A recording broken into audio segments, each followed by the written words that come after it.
Hi everyone, नमस्कारम। इस video में हम बात करेंगे कोई इंसान कैसे जान सकता है कि आफ्टर डेथ वो इंसान बनेगा, जानवर बनेगा, भटकेगा या घोस्ट बनेगा। आई मीन क्या होगा आगे का। तो ये जानने के लिए आपकी चेतना कितनी राइज हुई है इस पर डिपेंड करता है। आपकी एनर्जी किस चक्र पे है ये जानना इंपॉर्टेंट है।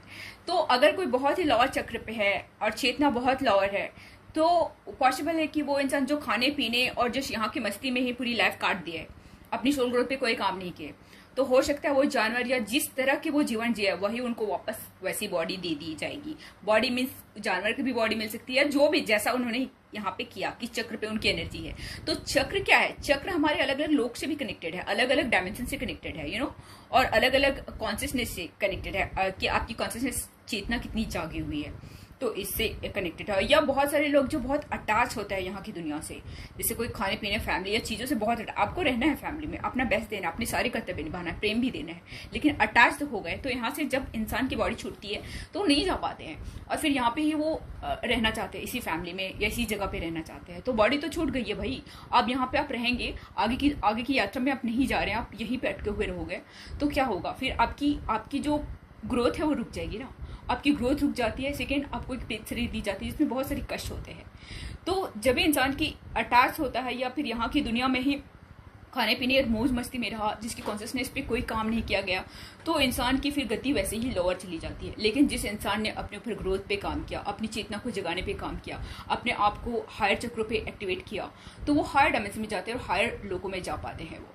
तो ये होती है आफ्टर डेथ उसकी क्या गति होती है। तो जैसे ही अपने ऊपर काम करते हैं, जैसे ही आपकी चेतना की ग्रोथ होती है, वैसे ही आपके आगे की यात्रा होती है। तो मोक्ष तो बहुत बड़ी यात्रा है, जब आप सारे चक्रों से ऊपर उठ जाते हैं, जब आपकी कॉन्शियसनेस यहाँ पे आ जाती है तो आपको डायरेक्ट मोक्ष मिलती है। लेकिन ये तो बहुत लंबी यात्रा है।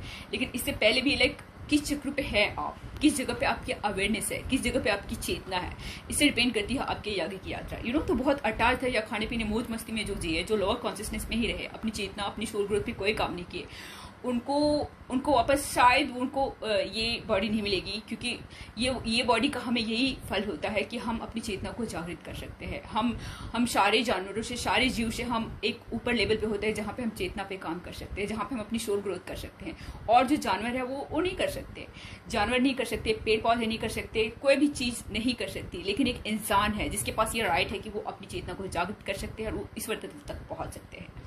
तो ये बॉडी मिली, इसकी रिस्पेक्ट करनी चाहिए, हमें अपनी सोल ग्रोथ पे काम करनी चाहिए। जिसके लिए आए हैं उस तक तो आप पहुंच पाएंगे, आप क्यों आए हैं, क्या पर्पस है, और सारे कर्मों को इजीली क्लियर कर पाएंगे जैसे ही आपकी चेतना जगेगी। लेकिन आपकी चेतना ही सोई हुई है, आपकी कॉन्शियसनेस ही लोअर है, तो ये करना मुश्किल है।